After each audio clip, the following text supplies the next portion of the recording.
핸즈온 피플, 여러분의 대인 멘토 한수진입니다. 3월 22일 커뮤니티에 질문을 올려준 우리 커플들의 질문 해결해 보도록 하겠습니다. 먼저 좋아요 5개나 받은 지현입니다. 안녕하세요. 일반고 인문계 문과 고3입니다. 제가 영어 내신이 안 좋아서 그걸 커버해 보고자 영어 자율 동아리를 만들어서 기장을 맡았는데요. 잘했습니다. 영어 에세이와 신문 기사 작성, 실로 관련해서 한번, 자유주제 한번, 영어 카드 뉴스 제작 봉사활동, 이 밖에 내신과 수능 대비를 위한 스터디로 활동을 기획했었는데 너무 뻔하고 단조로운 것 같아서요.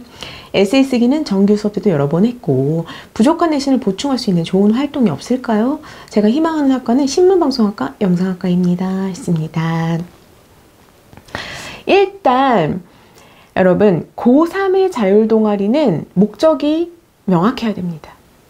지금 지현이는 부족한 영어 대신을 커버하고자 하는 목적이 1순위죠. 그쵸? 그러기 위해서는 우리 자율 동아리 활동이 시간을 많이 들면 안 돼요. 아주 컴팩트하게 효율적으로 운영이 돼야 되는데요. 지금 활동이 너무 많아요. 에세이도 쓰고 기사도 쓰고 카드 뉴스 제작 봉사활동도 해야 되고 스터디도 해야 되고, 예를 들어서 뭐 지금 스터디 같은 경우에야 어차피 공부하는 거니까 뭐 따로 동아리 활동이다 라고 생각하지 않는다 하더라도 오히려 활동을 너무 벌리면 우리 내신 자체에 집중을 못 하잖아요. 내신을 내신에 집중해 주시고 3학년의 자율 동아리 활동은 아주 효율적으로 활동해 주셔야 된다. 그래서 오히려 뭔가 새롭고 거창하고 이런 거를 벌리려고 하지 마시고요. 지금 하려고 하는 것을 제대로 활동해 주시면 좋을 것 같아요. 예를 들어서 영어 에세이 같은 경우에는 정규 수업 때도 여러 번 해서 이미 키워드가 들어가 있다. 그래서 활동을 중복시키고 싶지 않다라고 한다면 신문 기사 작성하는 활동만으로도 충분히 깊이를 보일 수가 있어요. 세상에 없는 새로운 활동을 한다고 해서 내가 영어 실력이 뛰어나 보이는 게 아니라 똑같은 영어 신문 기사를 활용하는 방법에 대해서도 내 역량을 얼마든지 충분히 강조하실 수가 있습니다. 예를 들어서 신문 기사를 한번 그냥 써봤다로만 끝내지 마시고요. 한국말로 하고자 하는 내용을 영어 신문 기사로도 써보고, 혹은 영어 신문 기사를 옮겨와서 한글로 번역해서 친구들에게 안내를 한다거나, 혹은 똑같은 주제를 다룬 우리나라 한글 신문 기사와 영어 신문 기사가 어떻게 다른지를 비교한다거나, 혹은 외국에 있는 똑같은 주제를 가진 여러 신문사의 기사들을 서로 비교 분석하는 거예요. 우린 언론인이 꿈이잖아요. 모든 언론사에는 자기 언론사만의 이데올로기가 있어요. 우리 방송사의 사상과 생각에 맞춰서 똑같은 사건이지만 서로 다른 시각으로 해석할 수 있습니다. 그러면은 그런 것들을 서로 다른 시각을 가진 그런 신문사의 기사를 주제는 같은데 전혀 다르게 분석할 수도 있구나를 영어로 분석했다. 이것만큼 또 좋은 영어 실력을 어필할 수 있는 방법이 없잖아요. 그러니까 활동을 막 주구장창 늘려서 저 이것도 했고 저것도 했고 이것도 했어요 라고 하지 마시고요. 한 가지 활동을 하더라도 깊이 있게 활동하시면 부족한 영어 내신을, 저는 요만큼까지 영어 실력이 더 있습니다 라는 것을 충분히 보이실 수 있습니다. 아셨죠, 지연이? 그 다음에 두 번째 질문으로 가겠습니다. 이응은 제가 테드 강의를 매주 듣는데 이걸 듣고 소감문하고 여러 자료 첨부해서 블로그에 포스팅 하거든요. 이게 생기부에 적힐 수 있나요? 블로그 주소로요. 자율 동아리 활동에 넣으면 되나요? 했습니다.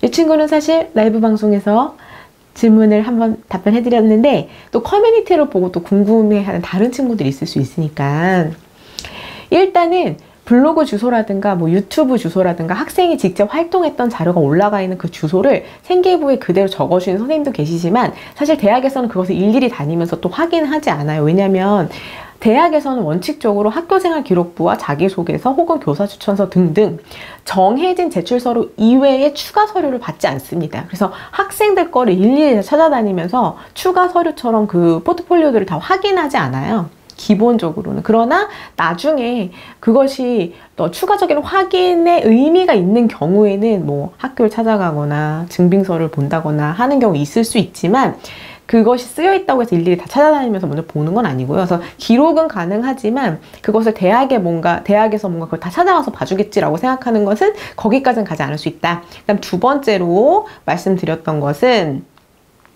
테드 강의를 듣고 블로그에 포스팅한 것을 굳이 대학에 어필할 필요가 있는가?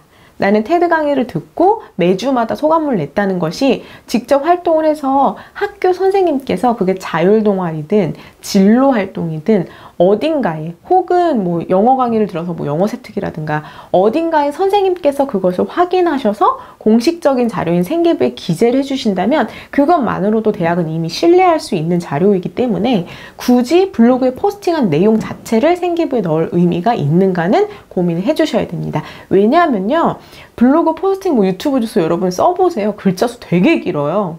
엄청 깁니다. 그래서 그 주소를 꼭 써야 하는가에 대한 의미를 반드시 생각해 주셔야 한다. 그래서 저는 일단은 꼭 이 주소까지는 쓰지 않을 거 추천드리고, 그 라이브 방송에서도 제가 물어봤는데 저 답변을 못 들은 것 같거든요. 그 블로그에 포스팅한 것 자체가 어떤 특별한 의미가 있는지, 그것을 꼭 강조해야 되는 의미가 있었는지를 저는 이응 친구에게 다시 한번 이제 묻겠습니다. 그래서 제가요, 그냥 테드 강의 들은 게 아니라요, 저는 블로그에 포스팅했다는 것 자체가 저한테는 다른 뭔가 스토리상 의미가 있습니다 하는 경우에는 강조하실 수 있지만, 테드 강의를 들었다는 것이 목적이라면 굳이 포스팅한 것까지 주소를 쓰진 않으셔도 된다. 세 번째, 새님 친구입니다. 저는 지금 고등학교 3학년 일반고 이과생입니다. 3년 동안 학교를 다니면서 총 진로가 3번이 바뀌었어요. 1학년 때는 물리치료사와 간호사, 2학년 때는 사이버 수사대 물리치료사, 그리고 지금 3학년 때는 조향사를 희망하면서 화학과 진학을 꿈꾸고 있습니다. 매년 동안 각 꿈에 대한 진로 특강 활동들을 해왔는데, 지금 화학과 준비하면서 이전에 했던 활동들과 진로 희망 사항들의 발목이 잡힐까요? 현재는 열심히 세특 속 활동에도 진로를 연결시키고 꿈의 대학이라는 컨설팅도 들으면서 자율동아리까지 만들어 나름 열심히 활동 중인데 너무 늦어버린 걸까요? 했습니다.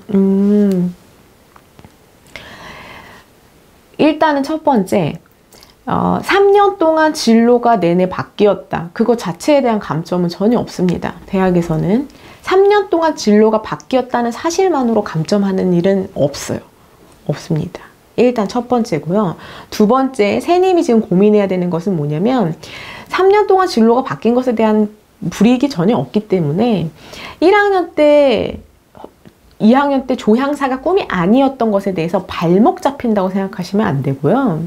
그러면 안 되고, 우리가 지금 걱정해야 되는 것은 내가 얼마 남지 않은 이 3학년 1학기 기간 동안 조향사라는 꿈에 대한 것을 강하게 어필할 수 있는가에만 집중을 해주시면 돼요.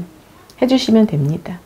발목 잡는다고 생각하면은 끝도 없어요. 그러니까는 지금 내가 이제 더 얼마나 채울 수 있는가 생각하셔야 돼요. 우리가 지금 불리한 것은 분명히 3년 동안 화학과를 바라보면서 3년간을 충실히 그 역량을 쌓아온 친구들 분명히 있을 텐데, 우리는 이제 나머지 6개월 동안 만들어 나가야 되잖아요. 그동안 내가 그 역량들을 충분히 발휘할 그런 걸 만들어낼 시간이 있는가, 그거를 고민을 해주셔야 된다는 겁니다.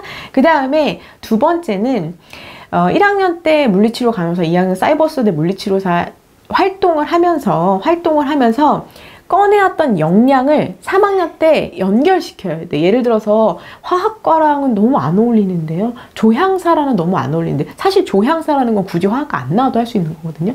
조향사는 그래요. 그렇습니다. 근데 내가 화학과라는 걸 진학하기 위해서는 화학 뭐 연구원이라든가 그런 좀 아주 세밀하고 집중력 있고 꼼꼼하고 이러한 역량이 있어야 되잖아요. 1학년, 2학년 때 그러한 역량들을 꺼낼 활동들이 있었는가, 그걸 가지고 연결을 무조건 시키셔야 돼요.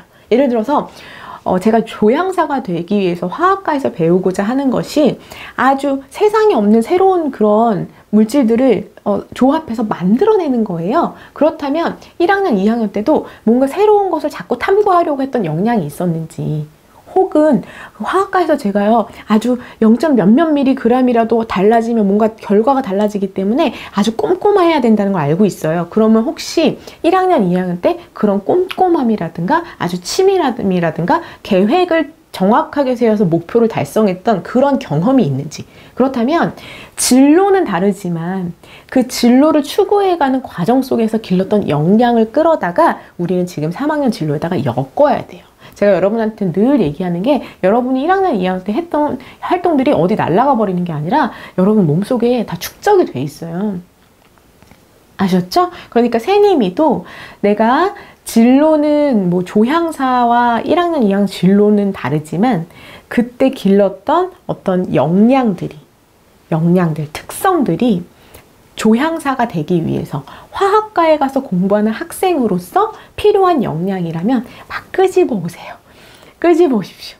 그리고 마찬가지잖아요. 예를 들어서 간호사나 뭐 물리치료사나 그 같은 팀들이랑 원활하게 협력해야 되고 그 다음에 뭐 환자와도 소통해야 되고 이런 역량을 가지고 있었다면 제가요 나중에 화학과 가서도요 그 같이 공부하는 친구들이랑 그렇게 협력해서 잘할 수 있어요 라는 그런 역량들을 끌어오십시오. 그러면 1학년, 2학년 때 했던 활동 경험을 다 버리지 않고 고스란히 플러스로 만들어 가실 수 있을 겁니다. 그리고 거기다가 하나 더 우리 짧은 기간이니까 3학년 한 학기 동안 또 새로운 진로, 새로운 학과에 맞춰서 최대한 활동 넣어주시는 거 집중해 주시면 되겠습니다. 새님이도 화이팅입니다. 자, 그럼 오늘 답변 마치도록 하겠습니다. 감사합니다.